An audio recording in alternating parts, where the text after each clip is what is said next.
Bom dia a todos, sejam todos muito bem-vindos à Sociedade Beneficente Espírita Bezerra de Menezes, da cidade de Porto Alegre, Rio Grande do Sul. Convido a todos os presentes e aos internautas que nos assistem esta manhã para iniciarmos a nossa prece de abertura do nosso Evangelho no Lar, envolvidos nas bênçãos do amor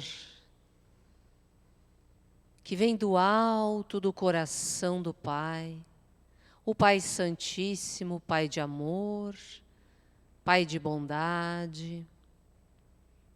Pai querido, nesta manhã, envolve a todos os nossos corações.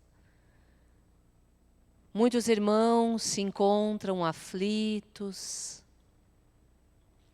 alguns em virtude de perda de entes queridos, outros irmãos porque familiares se encontram nos hospitais, acamados pelas doenças do corpo físico.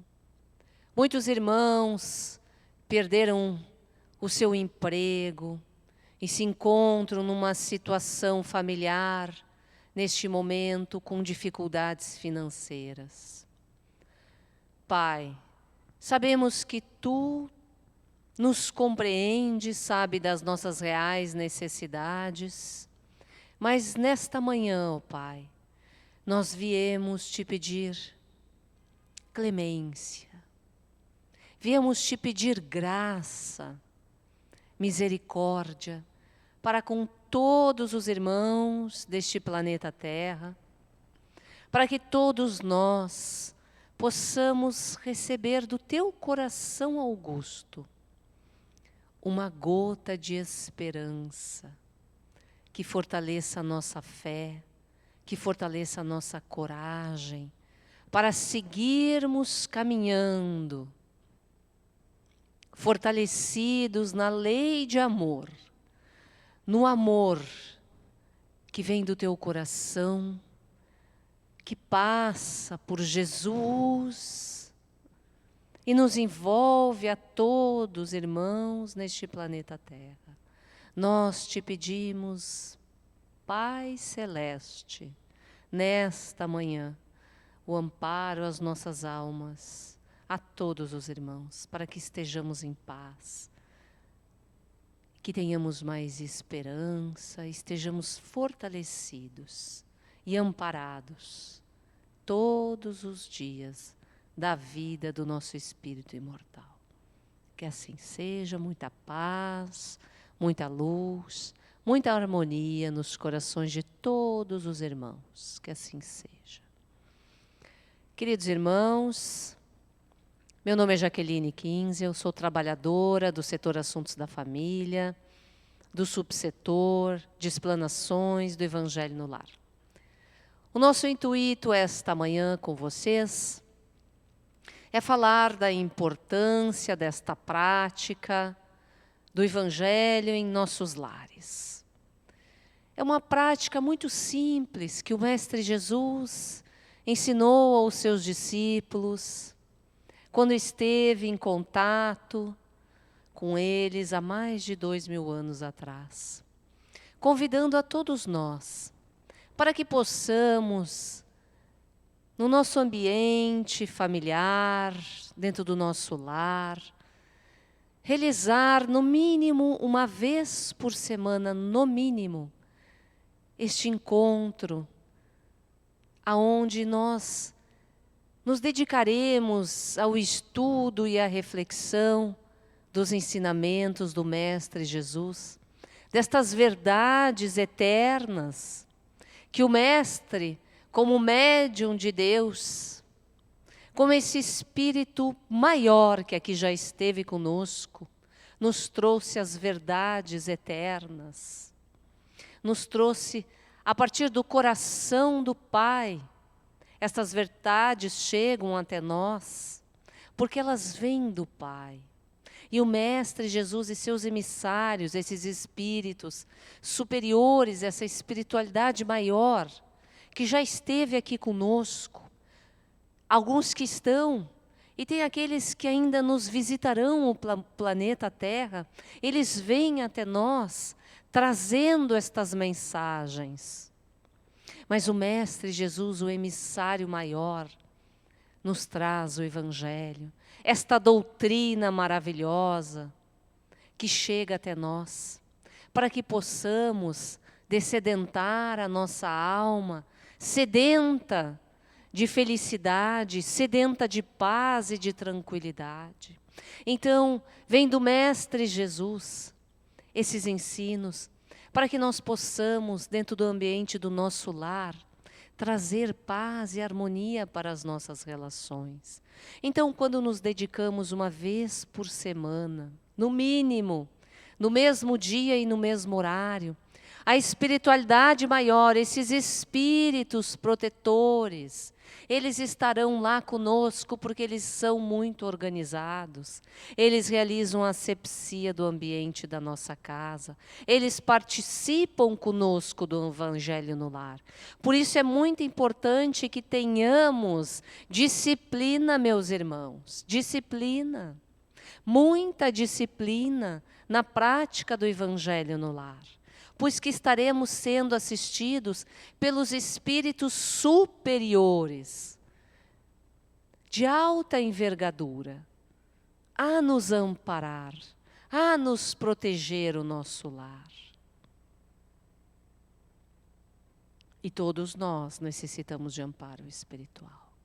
E durante o Evangelho no Lar, nós vamos abrir ao acaso, vamos ler um trecho em voz alta, para que aqueles espíritos que talvez não tenham muita evolução, que necessitem da nossa palavra falada ainda, para que nós possamos emitir então boas vibrações naquele momento, nós vamos ler em voz alta e vamos dialogar a respeito dos ensinamentos do Mestre Jesus, procurando compreendê-los, cada um dentro do seu nível de compreensão.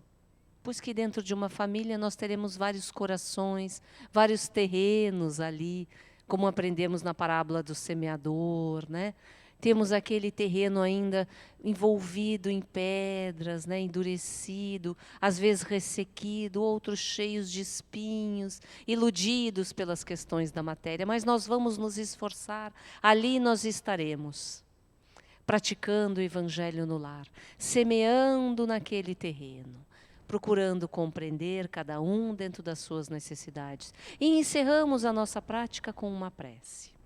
Então hoje, pessoal, queridos irmãos, começamos falando sobre a prática, a importância de realizarmos ela, para que possamos angariar conteúdos das verdades eternas, para nos fortalecermos na caminhada do rumo de regeneração. E o tema que nos coube hoje para falar no Evangelho é do capítulo 3, onde Jesus nos ensina que há muitas moradas na casa de meu Pai. Muitas moradas de acordo com o nosso estado de alma, de acordo com a nossa evolução espiritual, a nossa evolução moral.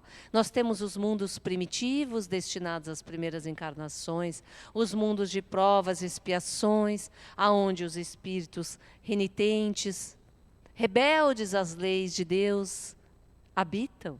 Somos nós que estamos aos poucos aprendendo e buscando conhecer as leis de Deus.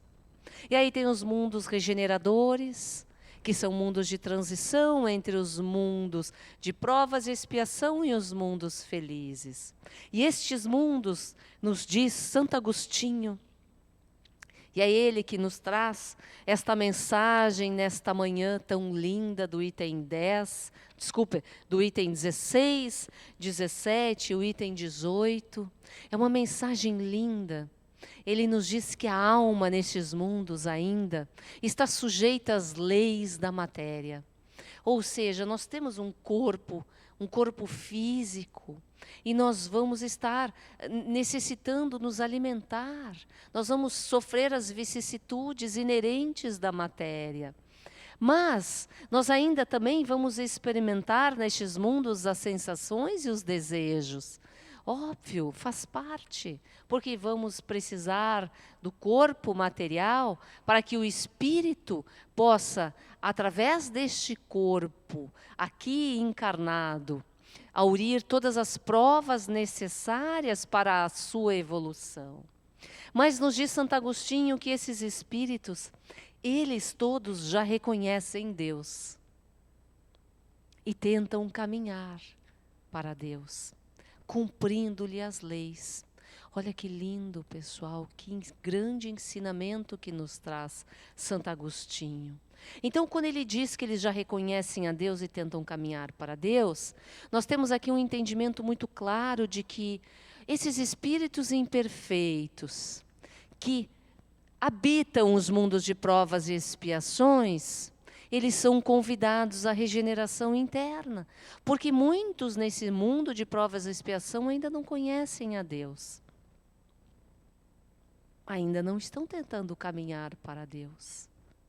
Mas se quando nós habitarmos os mundos regeneradores, que são os mundos de transição, nós já compreendemos Deus, é porque compreende Deus aqueles espíritos que buscam estudar o Evangelho. Não tem outro caminho a não ser a busca da compreensão dos ensinos do Mestre Jesus. Este é o caminho. A lei de amor. Nos diz Paulo de Tarso, na sua primeira epístola aos Coríntios, capítulo 13, ele nos diz que existe um caminho mais perfeito que nos conduz a Deus. Que caminho é este, meus irmãos, mais perfeito que nos conduz a Deus? É o amor. É o amor em todas as suas facetas. Há o amor paciente, o amor benevolente, há o amor perdão, há o amor energia, aquele que nos impulsiona a crescer e evoluir, que nos faz, aos poucos, a termos disciplina também. Esse amor que busca a verdade constantemente, que está dentro de nós e que flui como uma corrente de água viva que vem do coração do Pai e que nos impulsiona todos os dias a buscarmos sermos melhor. Pois que nós encontramos, meus irmãos, no Evangelho segundo o Espiritismo, um ensinamento muito claro aos nossos corações. Que o verdadeiro espírita é aquele que busca a sua transformação moral. O verdadeiro espírita que busca esta transformação moral é o verdadeiro cristão, que está todos os dias, quando o sol se levanta, buscando ser melhor hoje do que foi ontem. Mas é claro que nós não damos saltos quânticos, nós não vamos dar. Mas nós precisamos desenvolver a autoconsciência das nossas questões mais íntimas, colocando consciência no nosso entendimento e buscando se esforçar para domar as más tendências. Mas Kardec fala em esforço. Ele nunca disse que esse esforço deveria ser grande ou pequeno, meus irmãos. Ele fala que precisamos nos esforçar. Nos esforçar. Todos os dias em buscarmos sermos melhor e fazermos o bem. Porque não basta mais não fazer o mal. É necessário, com o entendimento que temos na regeneração, fazermos o bem. E aí Santo Agostinho nos diz que estas almas na regeneração, neste mundo transitório, se encontram libertas das paixões desordenadas, de que somos escravos ainda nos mundos de provas e expiação.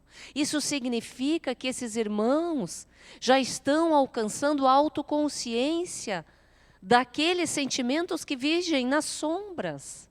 Porque ele nos diz também, porque eles estão isentos do orgulho, que impõe silêncio ao coração. Significa que eles já têm consciência do nível de orgulho e procuram se melhorar. Que eles já estão isentos da inveja, esses irmãos, que tortura e sufoca a nossa alma. Então, para que esses irmãos chegaram nesse momento, esses irmãos que habitam estes mundos, fizeram um trabalho árduo, meus irmãos. se esforçaram para compreender as suas más tendências, já a partir do mundo de provas e expiações. Eles não são mais absorvidos pelas ilusões da matéria. As ilusões do mundo material, desse paradigma material, que tanto nos convida à busca de uma felicidade instantânea, mas nós sabemos que ela não preenche o nosso coração, meus irmãos. Basta estudarmos a mulher samaritana, perdida nas ilusões da matéria, sedenta por uma felicidade que ela não sabia onde encontrar. Mas quando ela encontra Jesus, ele diz que ele tem a água viva, que vai sedentar a alma dela. Ele propõe a água viva, mas ela diz, mas quem és tu, um judeu, para me pedir água? Ela só tinha água material para oferecer. Mas ele diz, eu tenho água viva. E essa água viva ele oferece a todos os irmãos, judeus, samaritanos, como a dizer para nós, esta água é para todos, independente do culto e do credo. Como a dizer para nós, para que nós não tenhamos mais aquela mente que julga, aquela mente que condena, aquela mente que busca questionar essa ou aquela religião, porque a religião apenas é um meio e um caminho que nos conduz a Deus. O Mestre Jesus vem até nós, nos ensinar, e Santo Agostinho nos diz que não avançar na regeneração é recuar, meus irmãos. Que se o homem não se houver firmado bastante na senda do bem, ele pode recair. Nós precisamos aprender o que é o bem. Vamos estudar o livro dos Espíritos. O que é o bem e o que é o mal, para que possamos aprender a discernir. E é tão lindo, porque quando a gente vai pisando nas palavras do Evangelho, caminhando devagar, estudando palavra por palavra, frase por frase, ela vai despertando dentro do nosso coração conhecimentos e entendimento dessa lei divina que desce do coração de Jesus, que veio do coração do Pai. Esta semana eu me peguei numa palavra, numa frase tão linda de Paulo de Tarso, numa mensagem no Evangelho segundo o Espiritismo, no capítulo Fora da caridade não há salvação. Ele fala sobre isso. E ele nos diz que existe um guia seguro, que é a caridade, que nos auxiliará a não desviar do caminho. Pensemos nisso, meus irmãos, na caridade que Santo Agostinho nos convida, que é fazer o bem. A caridade tem vários aspectos, como falamos, assim como o amor, porque ela é o amor em ação, meus irmãos. A caridade é benevolência, indulgência e o perdão para com as faltas alheias, sim. Mas em essência, a caridade, esse amor maior é aprendermos a vibrar dentro do nosso ser, a revestirmos o nosso ser em essência de amor. Aí nós vamos estar limpando a casa, nós vamos estar vibrando amor, nós vamos estar lavando uma louça, nós estamos vibrando em amor, nós vamos estar realizando o evangelho no lar, nós vamos estar vibrando em amor. É importante, meus irmãos, na regeneração, que nós vibremos amor, que nós façamos o bem, que nós possamos aprender o nosso ser, a nossa alma, a vibrar na lei de amor, nesta essência pura que Jesus vibrou aqui. Ele vibrou amor o tempo inteiro. O Pai vibra amor o tempo inteiro. E nós precisamos aprender a vibrar em amor. É um exercício, é uma caminhada que se faz todos os dias. Todos os dias. Convido então os irmãos à prece para encerrarmos o nosso Evangelho no Lar desta manhã. pedindo a Deus novamente, ao Pai Santíssimo, que envolva todos nós neste amor, que verte do seu coração magnânimo, envolvendo todos os irmãos neste planeta Terra na paz, na harmonia, no sentimento de felicidade, de compaixão, de piedade, de fraternidade, pois que o momento agora nos convida à fraternidade a todos os irmãos. Somos todos irmãos porque somos filhos do mesmo Pai. Que tenhamos compaixão para conosco, para com os nossos irmãos, todos os dias. Que assim seja.